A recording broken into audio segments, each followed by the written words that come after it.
좀 목소리가 무선 마이크를 처음 써서 좀 어색하긴 한데 위에서 좀 조정해 주시면 좋겠습니다. 사자와 소가 결혼을 했다고 합니다. 사자와 소가 어떻게 결혼하지? 하여튼 그렇게 했다고 합니다. 그것만 전제하고 말씀드리면 서로 너무나 사랑했기 때문에 결혼을 한 것이죠. 사자와 소가 결혼을 해서 서로를 행복하게 만들어 주려고 노력을 한 겁니다. 사자가 자기가 가장 좋아하는 양고기와 그리고 사슴고기를 소에게 갖다 준 거예요.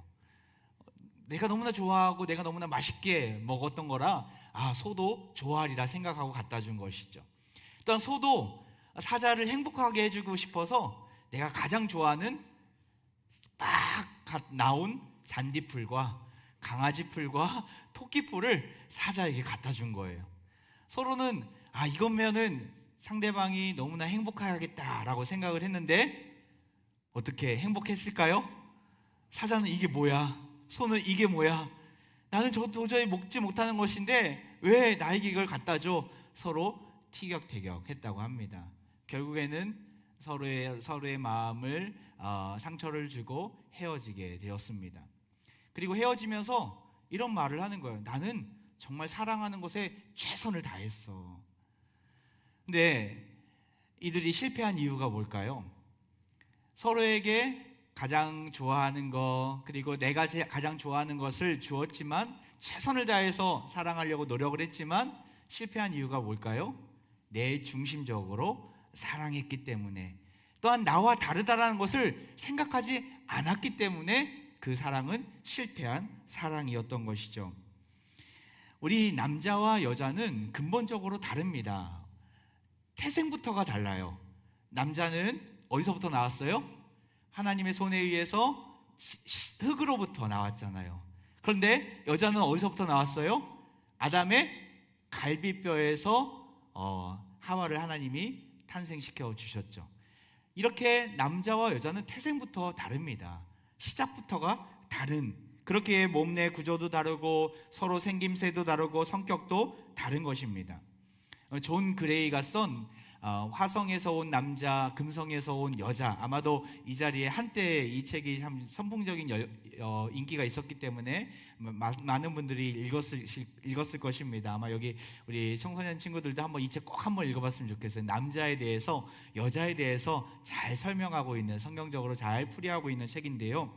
여기 보면은 남자와 여자의 대표적인 두 가지 불만이 나온다고 합니다. 남자는 여자에게서 어떤 불만을 갖냐면 여자들이 늘 남자 자기들을 변화시키려 한다라는 것이죠. 계속 바꾸려고 하고 내 중심적으로 만들어 가려고 하는데 불만을 남자들이 가지고 있다고 합니다. 또한 여자들은 어떤 불만을 가지고 있냐면 남자들은 내 얘기를 잘 듣지 않아. 왜 내 말을 잘 듣지 않아? 여기에 불만을 많이 가지고 있다고 합니다. 한 미혼 남녀 1000명 이상 이렇게 설문조사를 해봤는데요. 이런 상황에 절대 이해할 수 없는 그 행동들, 상대방에 대한 남녀의 행동들이 있다고 하는데 글자가 좀 작아서 한번 화면을 잠깐 보여주실까요? 이 도표가 있는데 글자가 좀 작아서 제가 한번 설명해 드리겠습니다. 싸움이 어디서 나냐면 여자들은 싸움이 났을 때의 반응입니다. 여자들은 남자가 뭘 잘못했는지도 모르면서 미안하다고 말하는 것에 불만을 가지고 있다고 합니다. 항상 저희 아내가 항상 저에게 뭘 잘못했는데 맨날 미안하다고 하기 전에 먼저 그것을 얘기하라고 요구할 때가 있는데 여기서 나오더라고요. 또한 남자들은 화가 난 이유를 말해주지 않고 알아맞추기를 바라는 여자들의 행동에 못마땅해 한다고 합니다. 무슨 말인지 아십니까? 화가 났어요, 여자가. 그런데 말해주지 않아, 이유를. 당신이 알아서 한번 판단해봐, 맞춰봐, 이렇게 아주 아리송한 질문들을 던지는 것에 불만을 가진다고 하는 것이죠. 일단 소개팅하는 자리에 들어가면 어떠한 이야기를 하냐면 여자들은 자신에 대해 이만하면 중간 이상은 된다라고 대부분 생각한다라고 합니다. 남자들은요, 통하는 남자 만나고 싶다라고 해서 나갔더니만 외모와 경제력을 따지는 그 여자들의 모습들을 보면서 실망한다고 합니다. 마지막으로 식사의 자리에서 여자들은 상대와 식사 속도를 맞추지 않고 빨리 막는 그 남자가 못마땅하다고 생각하고요. 남자들은 아무거나 다 괜찮다라더니만 권하는 메뉴마다 다 못마땅하는 그 여자를 보면서 이 또한 못마땅하다고 생각을 한다고 합니다. 이 설문조사를 보면서 저희 부부가 많이 보이더라고요. 저희 부부 정말 반대거든요. 저는 너무나 이렇게 빠릅니다. 또 이게 빠르다라고 하지만 성급합니다. 근데 저희 집사람은 너무나 무지 느립니다. 아주 느려서 제가 답답해 미칠 때가 많았어요. 특별히 식당에 가보면 메뉴를 딱 보면 바로 나와야 되는데, 저는 이거 딱 나와서 갈비탕이면 갈비탕 바로 나와야 되는데, 저희 집사람은 영양가와 또한 이 음식의 가격과 모든 것을 판단하면서 신중에 또 신중을 기합니다. 그럴 때 제가 하는 방법이 있어요. 바로 종업원을 부릅니다. 빨리 선택하라고 압박을 주는 것이죠. 그리고 저는 좋은 기억이든 나쁜 기억이든 다 금방 잊어버려요. 저의 단점이기도 하고 장점이기도 한데, 저희 아내는 10년 전의 모든 기억들을 다 기억하고 있어요. 그때 상황과 환경과 등장인물과 대화 내용과 분위기까지 아주 또렷이 기록하고 있기 때문에 제가 항상 싸우면 집니다. 그때 기억을 다 끄집어내기 때문에 이렇게 서로 완전히 반대의 모습을 보게 됩니다. 제가 행복할까요? 불행할까요? 아니면 저희 집사람이 무서울까요? 행복합니다. 왜냐하면 제가 없는 것을 집사람이, 아내가 가지고 있기 때문에, 저의 약한 부분을 보완해 주고 있기 때문에 저는 행복하다고 여기고 있습니다. 하나님은 서로의 다름을 아시고 서로 보완할 수 있도록 저와 우리와 완전히 반대되는 배우자를 허락해 주십니다. 하나님의 계획 가운데 가장 정확하고 세밀하게 간섭하셔서 정말 다른 사람을 평생 동반자로 맺어주셨다라는 거예요. 우리 이 자리에 부부로 함께 앉아있는 분들, 당신은 나의 평생 동반자입니다. 서로 고백해 볼까요? 당신은 나의 평생 동반자입니다. 하나님이 짝지어주신 짝꿍이라는 거예요. 다르다라고 틀린 게 아님을 여러분 꼭 기억하셨으면 좋겠어요. 오늘 본문에 보면 18절에 이렇게 나와 있습니다. 우리 같이 한번 말씀 읽어보도록 하겠습니다. 시작.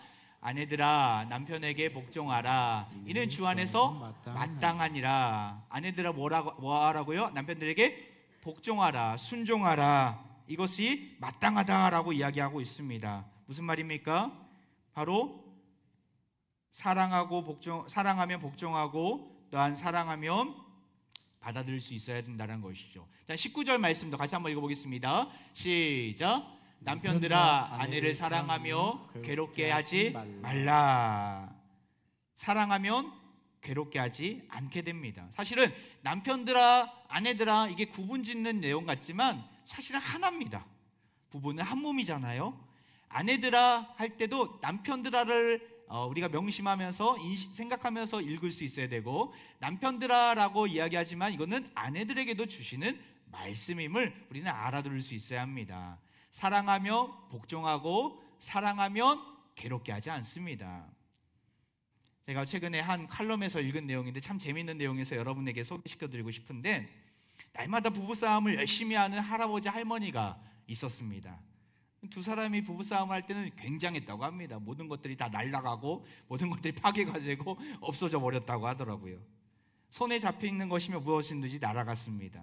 어느 날 화가 난 할아버지가 할머니에게 이런 얘기를 하는 거예요.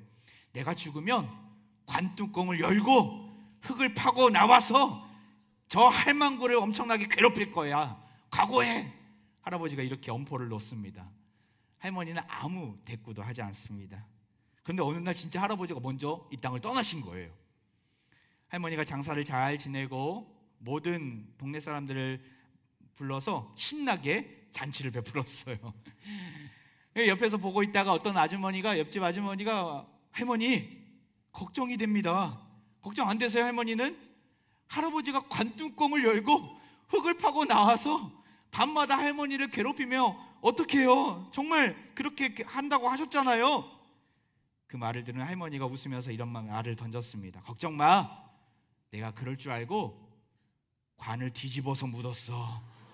지금쯤은 땅 밑으로 계속 파고 있을 거야. 여러분, 부부가 오랫동안 행복하게 사는 거 복입니다. 싸우지 맙시다. 우리 옆에 분에게 싸우지 맙시다. 우리 같이 인사하겠습니다.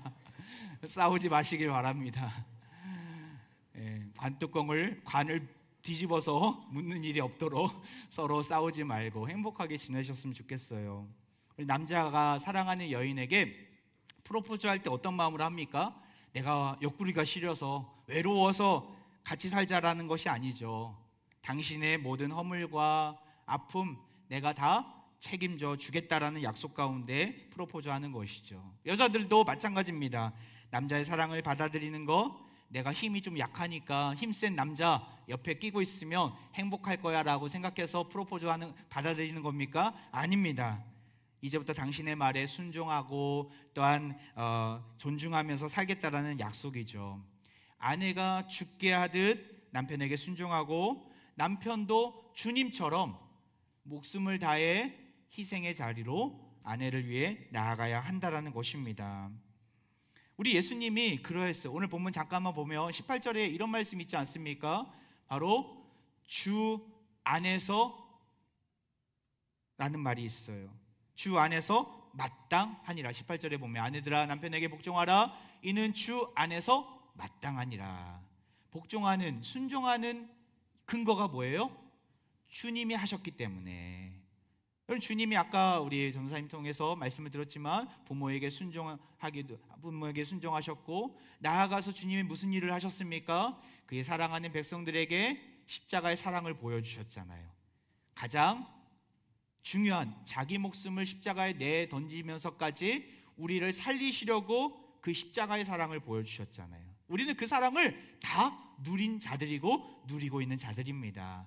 그 사랑을 안다면 내가 사랑해야 되는 대상, 사랑하는 아내, 사랑하는 남편, 사랑하는 자녀들에게 이러한 주님의 사랑을 나눠줄 수 있어야 하는 것이죠. 주님의 사랑이 근거가 되기 때문에 세상 사람들과 다른 사랑을 우리는 경험했기 때문에 그 사랑을 나눠줄 수 있는 것입니다.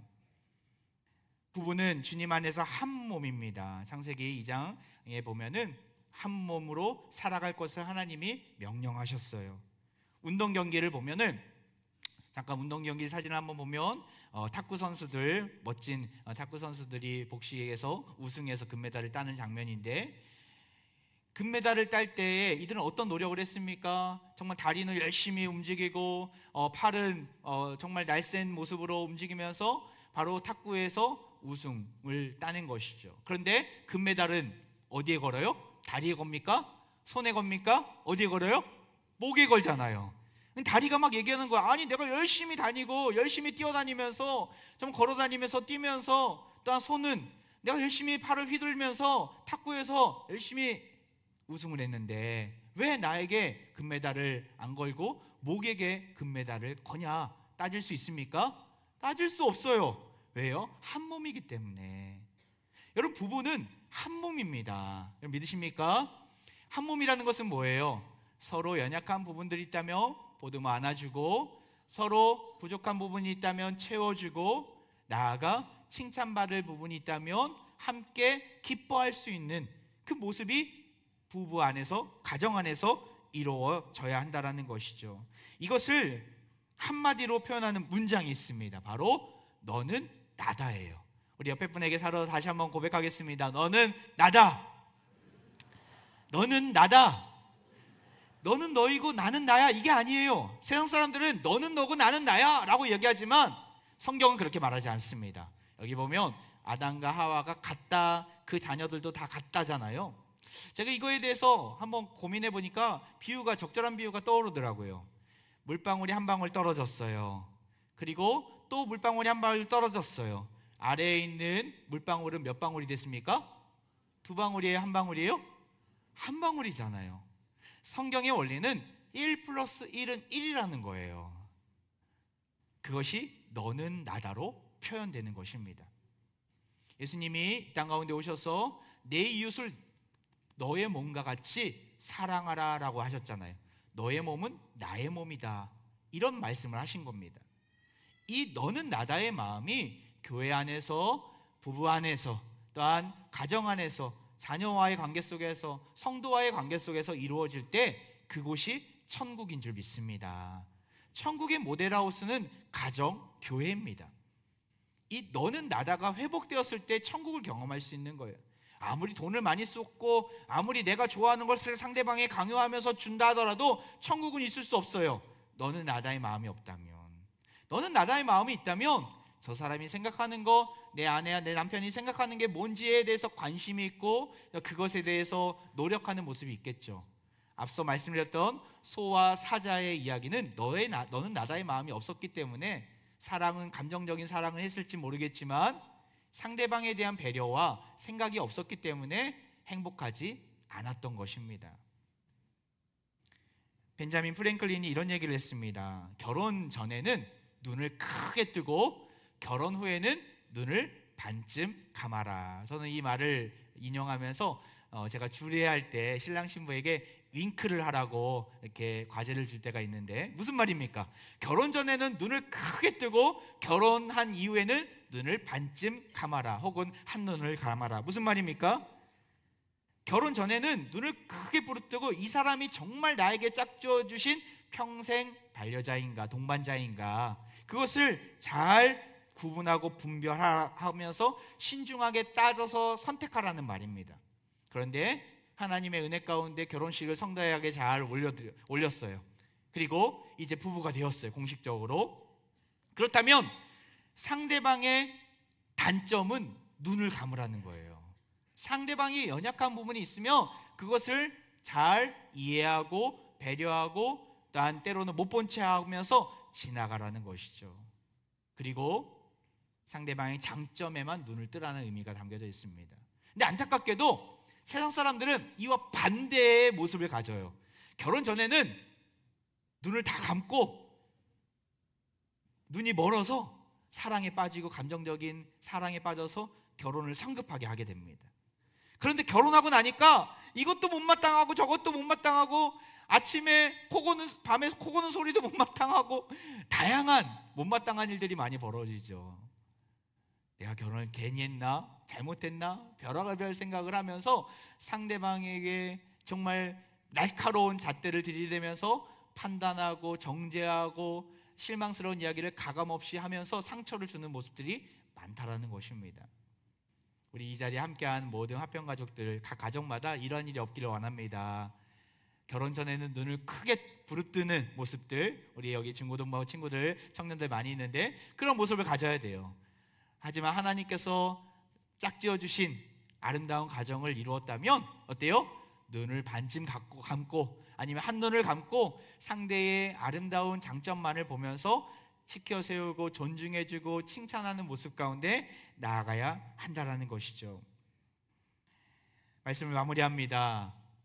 지미 카터 미국 전 대통령이 있는데요, 그분이 나이 드는 것의 미덕이라는 책을 썼습니다. 그 내용 중에 이런 내용이 있습니다. 아내 노잘린과 결혼 후 52년을 함께 산 우리는 상당히 가까운 사이다. 우리의 유대감은 나이가 들어가면서 더욱 튼실해졌고 더욱 서로의 필요성을 절실히 느끼게 되었다. 단 하루만 떨어져 있어도 마치 신혼 때 일주일이나 그 이상 바다에 나가 있었을 때처럼 왠지 외롭고 공허한 느낌이 든다. 나이 들면 젊었을 때보다 더 서로에게 헌신적이 된다는 점에는 의문의 여지가 없다. 인생의 황혼기에 들어선 우리에게 가장 중요한 것은 가능한 한 오래 사는 것이 아니라 기쁨과 흥분과 모험과 성취가 가득한 매 순간을 오롯이 맛보는 것이다. 앞서 얘기했던 관을 거꾸로 돌렸던 할머니의 고백과는 전혀 다른 모습이죠. 이분이 이때는 이 책을 쓸 때는 52년 동안 결혼 생활을 하셨을 텐데 그 뒤로도 오래오래 사셨어요. 그래서 75주년 됐을 때, 결혼한 지 75세 때가 아니라 75주년 됐을 때 그때의 영상이 잠깐 있더라고요. 잠깐 보도록 하겠습니다.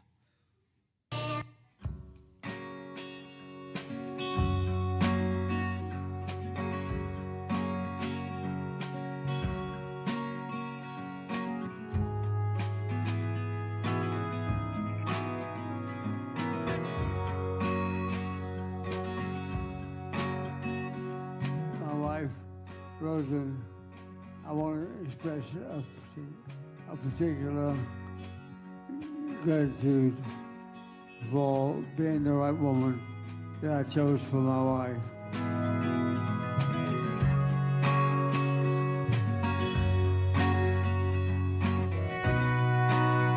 When I was growing up, high school, college, I didn't think I would ever get married.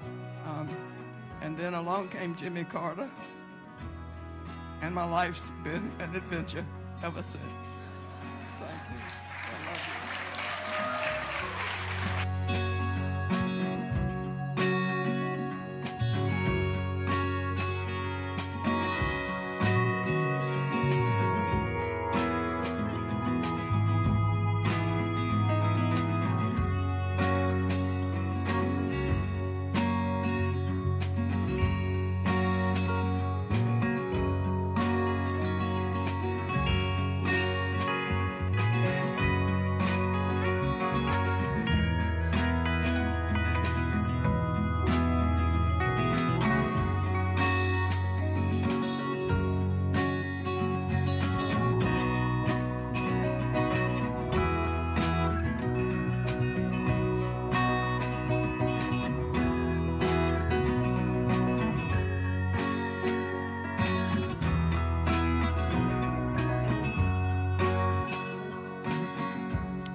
이 영상을 찍은 지가 벌써 2년이 됐습니다. 그리고 안타깝게도 한 4, 5개월 전에 그 로잘린 여사는 이 땅을 떠나시게 되었고, 지금 이제 지미 카터 전 대통령은 암투병으로 시한부 판정을 받아서 이제 좀 많이 위독한 가운데 있다라고 합니다.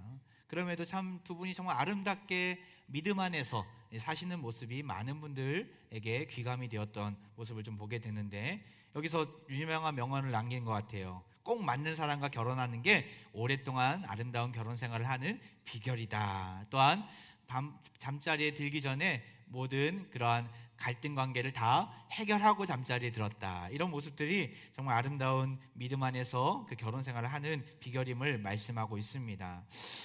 여러분, 오늘은 이것만 기억하시면 좋겠어요. 다름은 틀린 게 아니라는 거. 하나님은 우리를 하나로, 한 몸으로 만들어 주셨다라는 거.